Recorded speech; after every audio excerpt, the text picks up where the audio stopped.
What's going on, everybody? Welcome back to the Total Takedown UFC 280 edition. I broke down this entire card with an awesome guest, Uncle Weezy, on Monday. Make sure you check out that full video if you want the full breakdowns for UFC 280 top to bottom. What we're going to do here, look at overs and unders, give you one extra angle to take a look at and see if you can cash a ticket on Saturday's fights.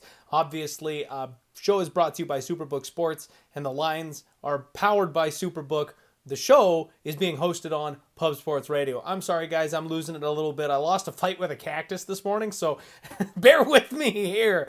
All right, we're going through this thing. Karol Rosa taking on Lena Elbow Queen Landsberg. Total set at 2.5. The over is minus 270. The under is plus 235.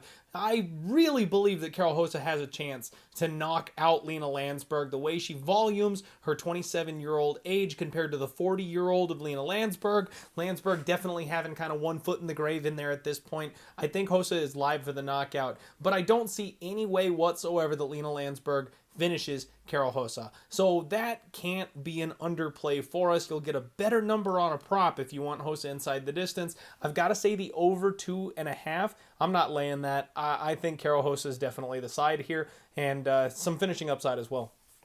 Makhachev taking on Malcolm Gordon. This one's tricky. Total set at 1.5. The under 1.5 is minus 125. The over 1.5 is plus 105. Now, the thing here is Makhachev has really been a decision machine the majority of his career. Lights out wrestling, solid submission skills, vicious ground and pound, but not a ton of power to speak of on the feet. Malcolm Gordon may be one of the chinniest fighters we've ever seen on the UFC roster, but he's a solid grappler and a high-level jiu-jitsu player. So if this turns into a grappling matchup, he may be able to keep his chin safe, stay in the fight, squeeze over that 1.5. Personally, I think this is a showcase spot. I do think Makhachev is going to put Malcolm Gordon on the ground in about the first 15 seconds and then probably pounds his ass out before the end of the first round. So I'm saying under 1.5 at minus 125, but I would not be shocked at all if that lost. AJ Dobson taking on Armen Petrosyan. Total at 2.5 here on this one. Over 2.5 plus 155. The under 2.5 minus 175. And this is a little bit off market. I've seen it as high as minus 190, minus 200 out there in other places. These guys, this is such good matchmaking. So Armen Petrosyan, you cannot keep him on the ground. So AJ Dobson coming in looking to bang is going to be a good thing for him. Don't waste your energy out there trying to take down Armen. You won't keep him on the mat. These guys are going to stand in front of each other and trade until somebody falls over. I like the under here. I like violence here. You're getting a break over at Superbook Sports compared to where this line is at other places. I think somebody goes down. Gadzi Omar Gadziev taking on Abubakar Nurmagomedov. You try to say that 5 times fast. Total set at 2.5. The over 2.5 is minus 185. The under 2.5 plus 165. And I think we've got a sneaky upside for violence here. Omar Gadziev is a guy a lot of people had a lot of hype for coming off the Contender Series. Was a pick'em against Kyle Barallo before they fought, dropping a weight class now against the most disappointing Nurmagomedov in the family. So I think there is a chance that Gadzi can finish Omar. And on the flip side of this, we've seen Gadzi taken down and controlled on the mat. If Abubakar can do that to him as well, then there's a chance that he can finish, return the favor, get a ground and pound TKO. These are definitely Russian monsters, so that over is always in play, the grinding decision type of win. But I almost feel like they cancel each other out. Someone's going to have to do something crazy to get this win here, and I could see that under 2.5 cashing. Lucas Almeida taking on Zubairo Tukhugov. Total again set at 2.5. The over is minus 165. The under is plus 145. And this fight has violence written all over it. I'm surprised we're getting it under 2.5 here for the finish prop. Now, Zuby has a chance, or not a chance, but a history of going to decision and, in fact, going to split decision. So I can understand why you would be thinking over, but the way Lucas Almeida fights, he's really going to force Zubairo Tukhugov to fight in this case. If he wants to use the wrestling, if he wants to use the grappling and take Lucas Almeida down, I think that's an option for him. But we've seen Zuby get tired and slow down when he does that. Lucas Almeida is a guy that puts his opponents away late. He's got a lot of round 2, round 3 finishes. So if Zuby tires out from wrestling, I can see him getting finished. By the same token, Lucas Almeida is defensively void. He comes in recklessly, and he gets cracked and dropped in the first round pretty regularly. And Zubairo Tukhugov is a good counterpuncher with big power. I think this is a violent spot. The under 2.5 plus 145 is the way I'd look. Nikita Krylov taking on Volkan No Time Uzdemir. Another 2.5 for us. Over is plus 145. The under is minus 165. And again, I gotta go violence here. You know, Nikita Krylov just has a tendency of kill or be killed. He ends up getting finished or he gets the finish. And Volkan Uzdemir He's got that big hitter power. Obviously, that's against guys with chin concerns, so I'm not sure it's going to translate quite as well here against someone like Nikita. But we've seen his fight IQ evolve. We've seen him keep himself in better offensive positions. You know, his last fight, it was a big showcase for something like that. I think Krylov is going to force him to revert back to his old ways. I think this is probably going to turn into a brawl on the feet at some point because Krylov will not be able to take down Volkan Oezdemir with his 80% takedown defense, or at least he's going to struggle trying to get it there. So both these guys are going to end up in compromising positions, and then someone is going to, I think, find the opportunistic chance to finish. I think under 2.5. I don't know about laying -165 on it, but I will pick violence. Caio Borralho taking on Makhmud Muradov, another 1.5 here for this total, actually. Throwing me for a loop. Over 1.5 is -205. The under 1.5 is +180.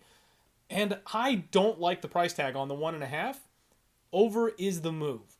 We've seen both these guys have quick finishes, quick finals, but we've also seen them go a little bit longer in their fights. You know, Caio Borralho's been a decisionator the last couple. He's been well on record stating that he's not going to go to decision anymore in this fight. He's planning on finishing Makhmud Muradov. He's been finished, and he's also a guy that the deeper the fight goes, the more he starts abusing his opponent, and he has a lot of round 3 finishes. So I can see this fight getting into the second or the third round. I don't think it goes the full distance, so I will say the over 1.5, but with as much firepower as these guys have, I wouldn't blame anybody taking a stab on that under 1.5 at +180. Any plus money on this fight is going to be very attractive. Sean Brady taking on Belal Muhammad. Over 2.5 is -260, under 2.5 +230. It's over all day, folks. First and foremost, I think this is going to be a poor strikers match between two guys that primarily grapple. I don't see any finishing upside for Belal Muhammad. And Sean Brady, while I do think he does have some finishing upside, Belal is a guy that's hard enough to take down. He's even harder to finish. So I've got a feeling this one's going all 15 minutes. Over 2.5 is -260. I like that. Manon Fiorot taking on Katlyn Chookagian. Another 2.5 for us. Over is -330. Under is +270. It's a Katlyn Chookagian fight, folks. There's not a lot to break down here. Chook only ever goes to decision. She has been finished. She has been TKO'd a couple times. And while I do think Manon Fiorot actually has some upside for pulling that off, she's the only one who's got any finishing equity whatsoever. Chookagian never finishes anybody. So this thing is more than likely going over. -330, your classic women's MMA price tag. That's the only way we can really look here. If you want a finish, then try Manon Fiorot inside the distance or by knockout instead.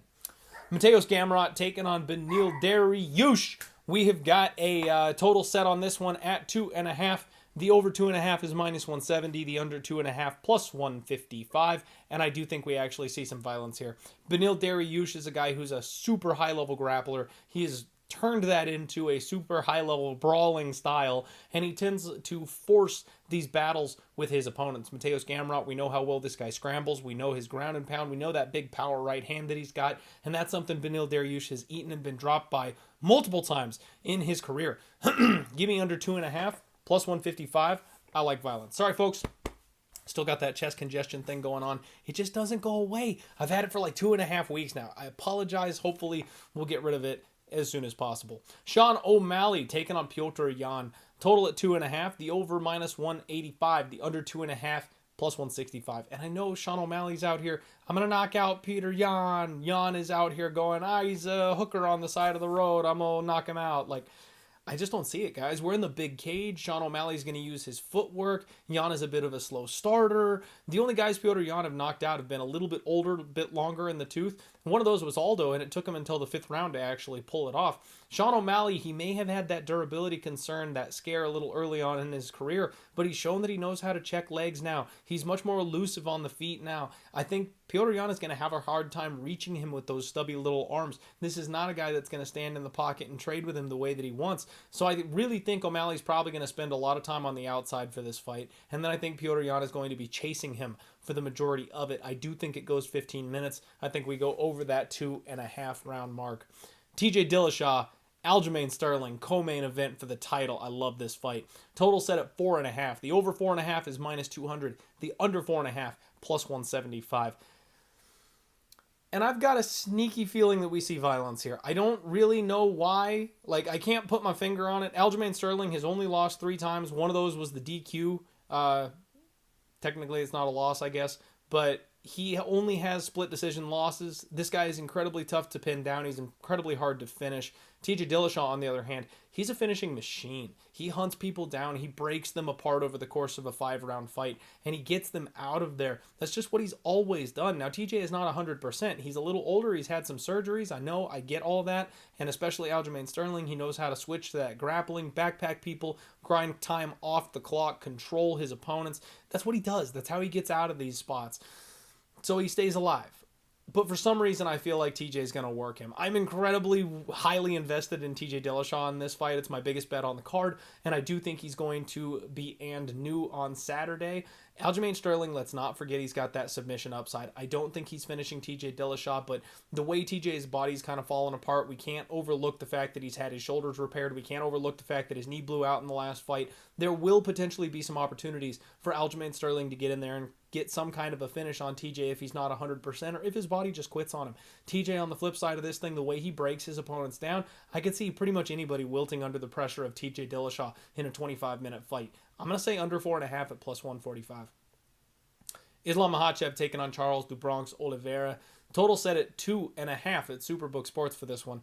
Over 2.5 is plus 140. Under 2.5 is minus 160. And you don't have to be a rocket scientist to figure this one out. Charles Oliveira is a one-round monster. He goes under 1.5 almost every damn time. People try to get him out of there in the first. He survives. Round 2 starts, and he gets them out of there in a matter of, a minute in the second round. That's just kind of what he does. Islam Makhachev, though, that grinding, grappling, controlling, Habib Dagestani style, that's what he's going to try to employ here. And Charles, while he has worked on the wrestling, while he's got slick jiu-jitsu off of his back, you don't see someone like Makhachev getting armbarred in situations like this. I think we're going to end up in a much lower-paced fight than people are expecting. I think Islam Makhachev is going to slow this thing down.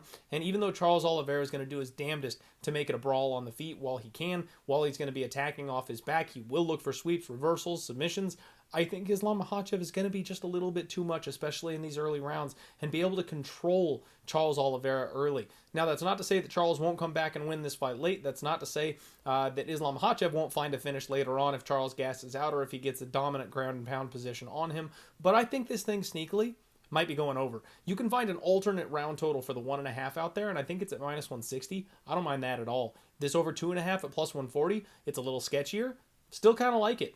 I think we're going to see the championship rounds in this fight, believe it or not. I think this is going to be one for the ages, an epic war, whether it's a comeback or a beatdown. I think it's going to take time, and we're going to see how great both these fighters are on Saturday. That's the Total Takedown, folks. Hit the retweet button if you're on social media. Give me a like here on YouTube. We'll see you tomorrow for the undefeated post-weigh-in show. We're going to do a sharp action report with Superbook Sports also. Thank you very much, everybody. Good luck on all your action. Let's roll.